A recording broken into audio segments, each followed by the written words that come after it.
Welcome to today's e-workshop, Managing Low Mood and Motivation and Supporting Positive Mindset While Working Remotely. Thank you for joining us today. We're very excited to welcome Nina Hornjatkevyc and Aaron Telnes from Synthesis Psychology in Calgary. So this information is going to be based in part on information from the Angus Reid Institute and then also about some of what we're seeing. So based on a recent study from the Angus Reid Institute, they found that the respondents indicated that about half of Canadians are saying that COVID has significantly impacted their mental health, and some to quite a large extent. And so this actually really reflects what we've been seeing for about the last 2.5 months at our synthesis psychology practices, and then also the other practices that we work with. And something that we found is that, of course, worry has been happening all the way through.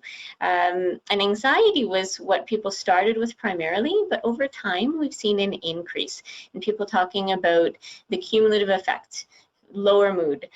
People are tired. People have been experiencing some of the effects for a longer period of time. And so what we know around in terms of stress and the way people are impacted by stress is that short bursts of stress can actually be useful. This is what our stress response has actually been designed for and built for, and why it can be very adaptive. But when it comes to longer term periods of stress, so if stress lasts, let's say, weeks to months to years potentially, in some circumstances, then that's when stress can become chronic stress, and the effects can be more damaging. So effects on our thoughts, effects on our emotions, and we do become potentially more susceptible to mental illness developing. And so this is some of what we've started to see with the longer period of COVID continuing. So with that said, when we jump into our first slide around this, we want to look at the difference between sadness and depression, right? So sadness is usually, it's related to a specific or certain situation or event, right? It's very, very niche and very, very narrow in terms of its impact and trigger. Whereas depression, it presents without any clear triggers. So a person who experiences depression tends to feel sad or hopeless about most or everything, right? So sadness is specific, depression is broad without any clear triggers. So this is an important differentiation, right? Especially as we go into and are in the midst of this COVID pandemic, right? Understanding, am I feeling sad or am I feeling depressed based on what these definitions are telling us, known as quarantine fatigue. So this is typically what they're discovering is happening to individuals in the midst of the COVID-19 pandemic. So it's the strain, the restlessness, and frustration of continued isolation due to COVID-19 and the increased dismissal of stay-at-home orders from governmental authorities.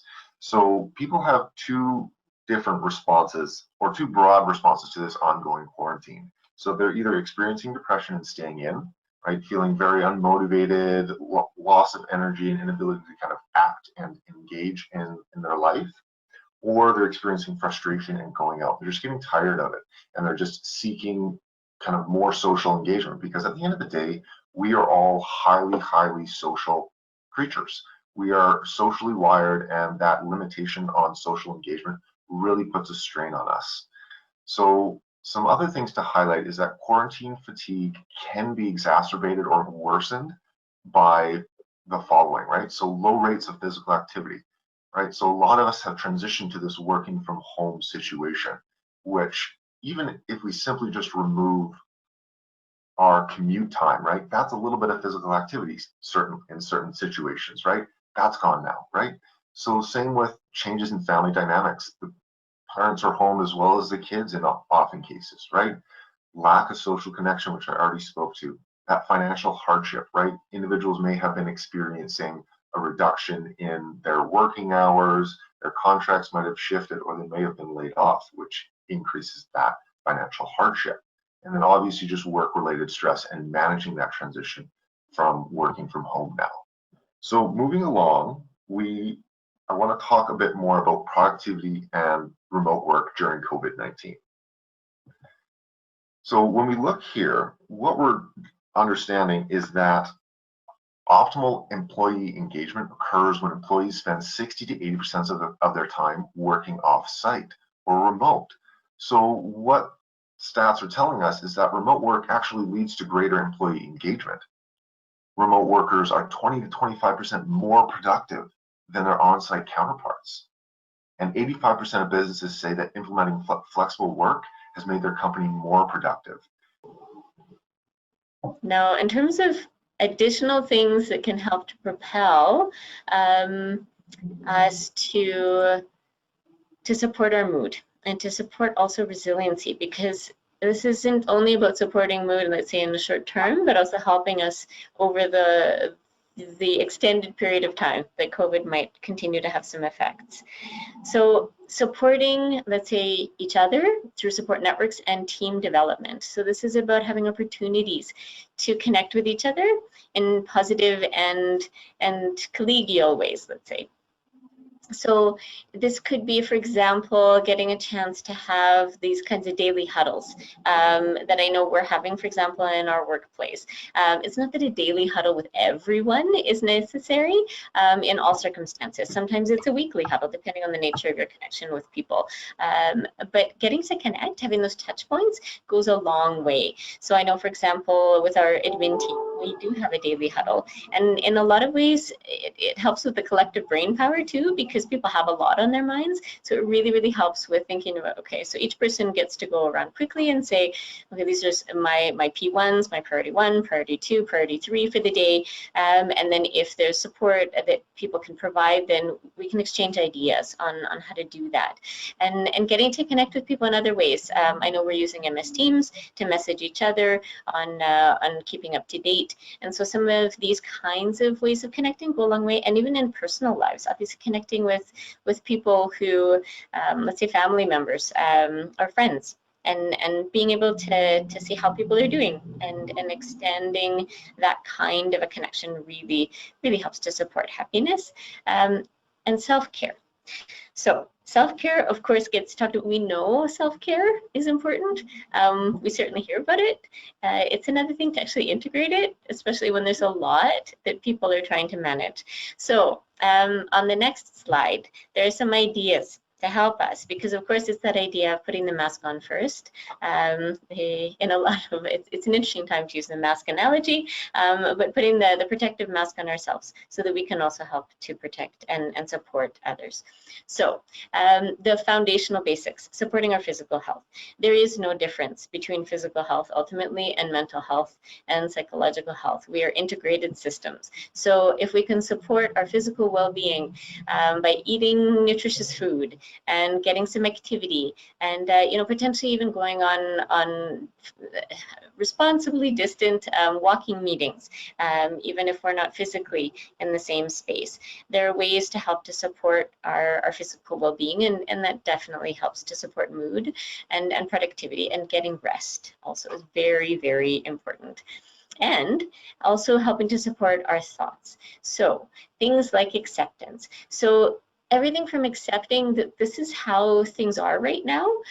It doesn't mean we have to be resigned to that. It doesn't mean we have to like it. We can be plenty frustrated. But if we can accept elements of it, then there's more mental energy, basically, and emotional energy that opens up to be able to process other things and being able to use those resources for making really solid decisions and supporting ourselves to be as productive as we can be.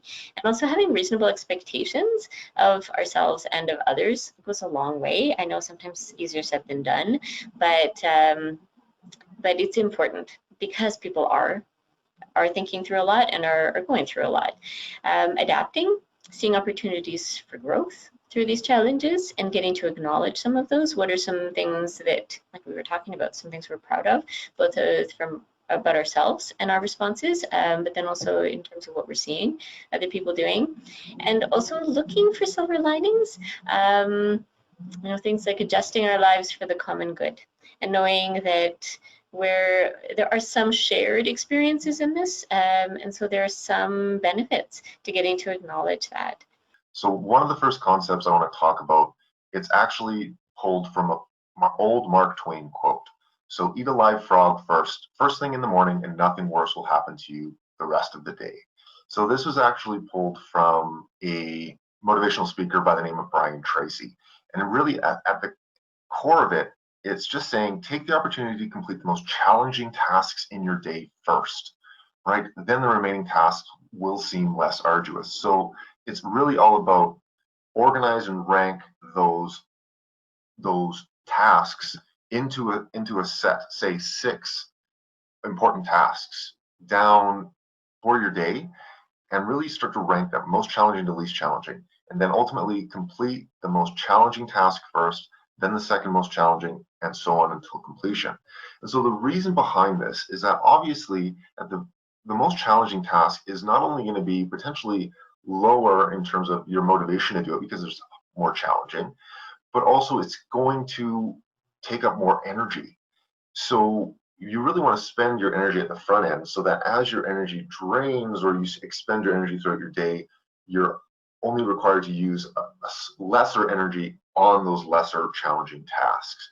So it's really all about prioritizing front end. So first thing in the morning, first thing in the day, I have all this energy. Where am I going to most effectively spend it so that as I cruise through my day, some of my last tasks will be less involved, less challenging, and I'll be able to kind of cruise out of my work without kind of backloading all the hard work at the end of the day when, one, you're probably tired and or exhausted and you're just lacking energy or you're just burnt out for the day.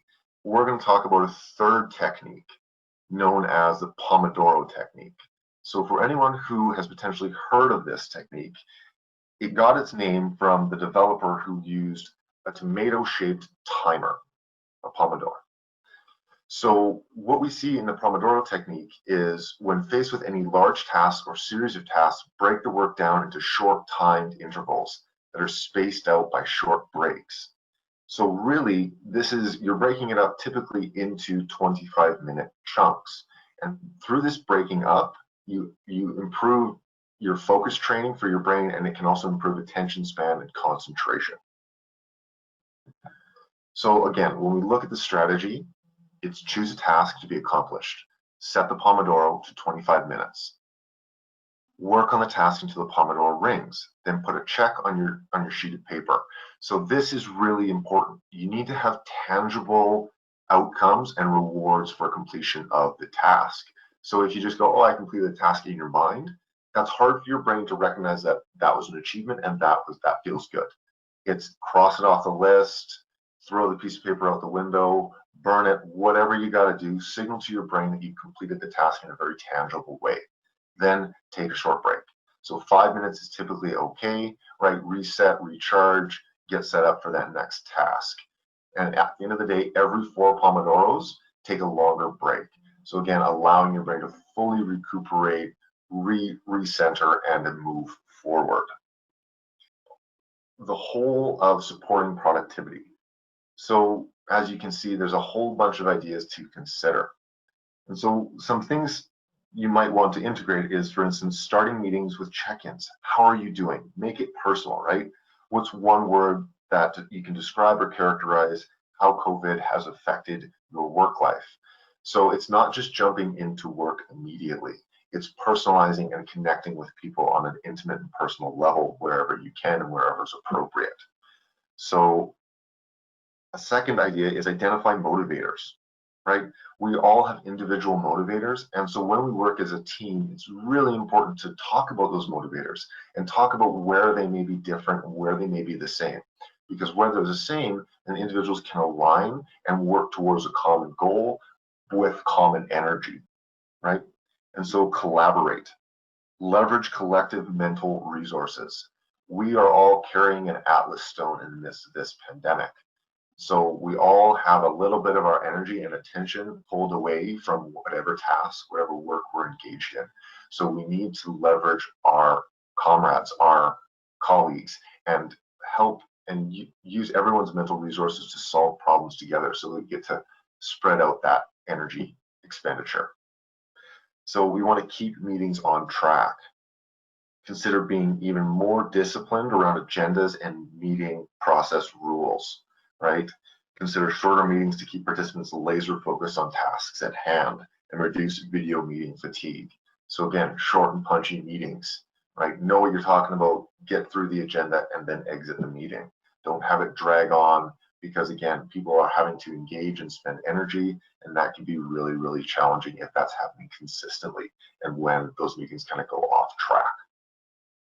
So go for a walking meeting for idea generation and creative types of meetings, right? This is really, really important, and obviously through the physical distancing approach currently. And then finally, it's really, really important to take short breaks and take breaks where you can, right? Because we all can't run, you can't drive a car at 100 miles an hour indefinitely. You need to stop, you need to refuel, and that's the same as us. We need to stop, refuel, recharge, and it's okay. Because our bodies, again, especially in this highly sedentary situation that we're all existing in currently, it's important to be mobile and break from technology as well, because we're obviously going to experience some fatigue around that. And finally, reach out for support. Reach out for support to individuals like myself and my colleague Nina at counseling centers, whether it's private practice or through the government. There are absolutely resources, and we're totally here to help. And ultimately, another thing too is that we also offer assessments through synthesis psychology, where we can assess individuals' motivations. So you can identify what ultimately motivates you and what demotivates you, and that can potentially help you redefine and reshape your work environment, your life environment, to best support and align you with your motivators.